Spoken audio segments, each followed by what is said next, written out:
তো guys admin আমাকে phone করে বলে যে বরকাতপুরে আশিকুরের দোকানদার আশিকুরের লাইনটা একেবারে চলতেছে না, যাও তো একটু সাপোর্ট দিয়ে আসো। তো আমি গাইস বেশি দেরি না করে আমার সেই কম্পিউটার ঘোড়াকে নিয়ে রওনা দিলাম সেই সাপোর্টের উদ্দেশ্যে। আমি দেখি ওখানে যে আসলে কী সমস্যা এটা দেখে তারপরে আসলে দেখি সমাধান করা যায় কিনা, চেষ্টা করবো ইনশাল্লাহ। তো আমি রওনা দিয়েছি গাইস। তো আপনারা আমার ভিডিওগুলো ভালো লাগলে অবশ্যই ফলো দেবেন এবং লাইক করবেন, পাশে থাকবেন, ধন্যবাদ। তো গাইস ফাইনালি আমি চলে আসলাম। আসার পরে আসলে দেখে হ্যাঁ এখানে আসলে রাউটারে নেট ধরতেছে আবার ছাড়তেছে, খুব সমস্যা।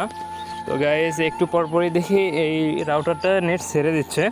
তো আমি রাউটারের যে পিং সেটা আমি এই চেক দিচ্ছি, আসলে নেটিস রাউটার এটা। তো বিশেষ করে আপনাদের এই যে নেটিস রাউটার এগুলো আসলে খুব সমস্যা দেখায়। টিপি লিঙ্কের রাউটার আমার কাছে সবচেয়ে ভালো মনে হয় এবং এই টিপি লিঙ্কের কমপ্লেন আমি খুব কম পাই। আসলে নেটিসের যে পুরাতন ওল্ড মডেলের যে রাউটারগুলো এগুলো খুব প্রবলেম বা অনেক সমস্যা দেখি। এই রাউটারগুলো আমি বলবো আপনারা কখনোই ইউজ করবেন না। আপনারা একটা ভালো মানের ডুয়েল ব্র্যান্ডের একটা টিভি লিঙ্কের রাউটার ইউজ করবেন, ভালো একটা স্পিড পাবেন। তো আপনারা যদি আরও ভালো নেট মানে পেতে চান, ভালো নেটের সার্ভিস পেতে চান, অবশ্যই আপনারা এই রাউটারটা নেবেন। আমি এটাই সাজেস্ট করব, ওয়াইফাই 6 যে রাউটারটি নতুন ভার্সনের এসেছে এটাই আপনারা নেবেন, আমি এটাই সাজেস্ট করব। তো গাইস এইখানে আমি রাউটারের পিং সেগটা দেখলাম, মোটামুটি মানে ভালো পিং আছে। তো যাই হোক রাউটারের পিংটা আমি চেক দিতেছি আরও কিছুক্ষণ সময়, আমাকে আরও মিনিমাম 2 মিনিট এইখানে চেকিং করতে হবে পিংগুলো। তো এর মধ্যে দেখি আসলে পিং টাইম আউট হয় কি না। তো পিং মোটামুটি লেভেলের আছে। যাই হোক আমি কমসে কম 2-2.5 মিনিট এখানে আমি দেখব আসলে পিং ছাড়ে কি না বা পিং কেমন দিচ্ছে। তো গাইজ আপনারা অবশ্যই আইস্পিড থেকে ভালোভাবে বুঝে নেবেন আপনি কেমন নেট পাচ্ছেন। যদি সমস্যা হয় অবশ্যই জানাবেন। যদি আপনাকে ভালো সার্ভিস না দেয় অবশ্যই আপনি আপনার যে আরও উপর লেভেলের যে বড় আইএসপি আছে, মানে আমি কিন্তু লোকাল আইএসপিতে মানে লোকাল পপে আছি আর কি। তো আপনারা অবশ্যই সমস্যা হলে আইএসপিতে জানাবেন। আপনাদের হেল্পলাইন নাম্বার প্রত্যেকটা আইএসপি দিয়ে থাকবে। তো আপনারা অবশ্যই সমস্যা হলে সেখানে কন্ট্যাক্ট করবেন। তো গাইজ আমি এখানে পিং চেক দেওয়ার পর কোনো রাউটারে ঝামেলা পাই নাই। তো যাই হোক আমি এখন রাউটারটা রিসেট মেরে কনফিগার দেওয়ার জন্য চলে আসলাম। তো যাই হোক আপনারা রাউটারটা কীভাবে কনফিগার দেবেন, নেটিস রাউটার অবশ্যই দেখে নেন ভিডিওটি, তাহলে আপনারাও পারবেন। রাউটারটি কানেক্ট করে নেওয়ার পর আপনারা সেই রাউটারের যে আইপি অ্যাড্রেস সেটা সার্চ করে দেওয়ার পর এইরকম একটা ওয়েবসাইটে আপনাদেরকে নিয়ে আসবে।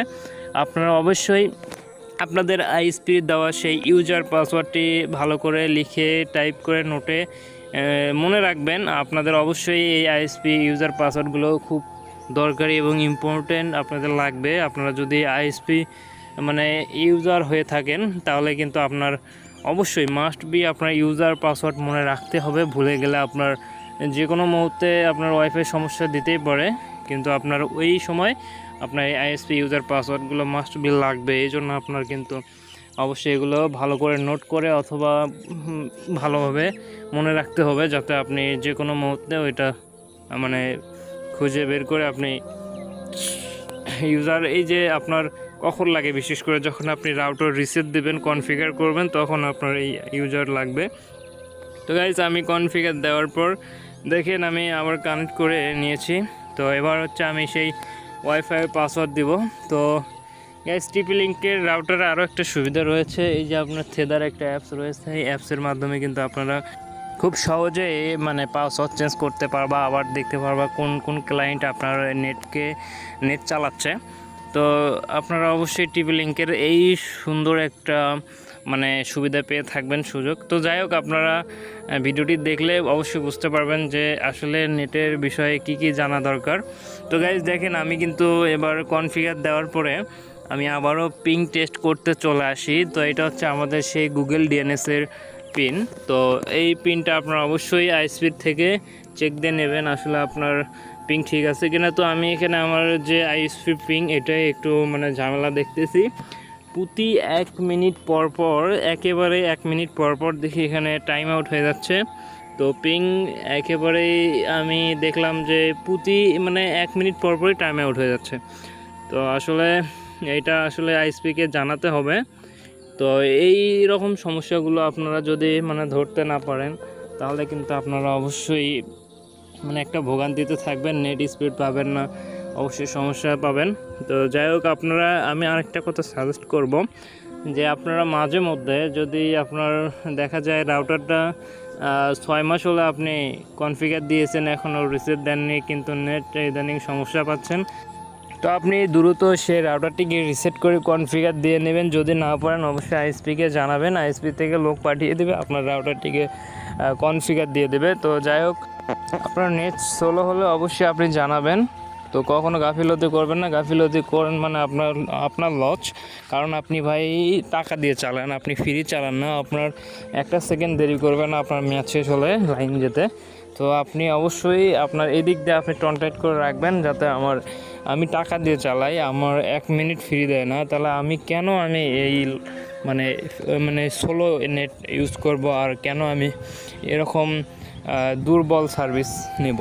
আমি অবশ্যই টাকা দিয়ে চালাই, আমি অবশ্যই ফাস্ট সার্ভিসিং নেব, ফাস্ট নেট নেব, এটা আপনারা সবসময় মাথায় রাখবেন। আর আইএসপির সাথে কখনো খারাপ আচরণ করবে না, সবসময় ভালো সম্পর্ক রাখবেন, অবশ্যই আপনাদের ভালো সার্ভিস দেবে। খারাপ আচরণ করলে তারা কিন্তু অবশ্যই তোমার উপর তিরস্কার করবে, অবশ্যই আপনাকে সার্ভিস দিলে প্রপার সে ভালো সার্ভিসটা নাও দিতে পারে। অবশ্যই আপনারা তাদের সাথে ভালো আচরণ করবেন এবং পারলে তাদেরকে একটু আপ্যায়ন করাবেন, তারা যেন আপনার উপর খুশি হয়ে আপনাকে ভালো সার্ভিসটাই তারা দিতে চায়। এমনকি ভালো সম্পর্ক হলে আপনার যদি কখনও রাত 12টা 1টার দিকে যদি তার ছিঁড়ে যায়, তখনও কিন্তু তারা আসতে বাধ্য থাকবে, কারণ আপনার সাথে তার সম্পর্কটা অনেক ভালো। আর যদি আপনার সম্পর্কটা যদি খারাপ হয়, যদি তাদের সাথে একটা মনমালিন্য থাকে, আপনি নেট খারাপ কিন্তু আপনি অকথ্য ভাষায় গালি দিয়েছেন, তাহলে কিন্তু আপনার সম্পর্কটা দুর্বল হয়ে গেল। আপনি কিন্তু রাত 12টা 1টা বা ইম্পর্টেন্ট সময়ে দেখেন নেটটা চলে গিয়েছে, তখন কিন্তু আপনি সেই সার্ভিসটা পাচ্ছেন না। আমি এটাই সাজেস্ট করবো, আপনারা অবশ্যই আইএসপির সাথে ভালো সম্পর্ক রাখবেন, কখনো তাদের সাথে খারাপ ব্যবহার করবেন না। তো গাইস, আমি 3 মিনিটেরও বেশি আমি চেক দিই পিংটা। তো এখানে আমি দেখি প্রতি 1 মিনিট পর পরই পিংটা টাইম আউট হয়ে যায়। যাই হোক, আমি এটা ভিডিও করে নিলাম, আমার সে আইএসপিকে দেখাবো, কারণ তারা যেন বুঝতে পারে আসলে সমস্যাটা কী থেকে হচ্ছে। যাই হোক গাইস, আপনারা ভালো থাকবেন, সুস্থ থাকবেন, আর বেশি ভিডিও লেন্দি না করি। তো আবারও দেখা হবে নেক্সট কোনো সার্ভিসিং অ্যান্ড ব্লগে। যাই হোক, ব্লগ বলতে আপনারা এটা শুধু সার্ভিস ওয়াইফাইয়ের যে সংক্রান্ত বিষয়গুলো, এগুলো জানতে পারবেন। তো অবশ্যই ভালো লাগলে, জানার কিছু ইচ্ছা থাকলে ফলো দিয়ে পাশে থাকবেন। ধন্যবাদ, আসসালামু আলাইকুম।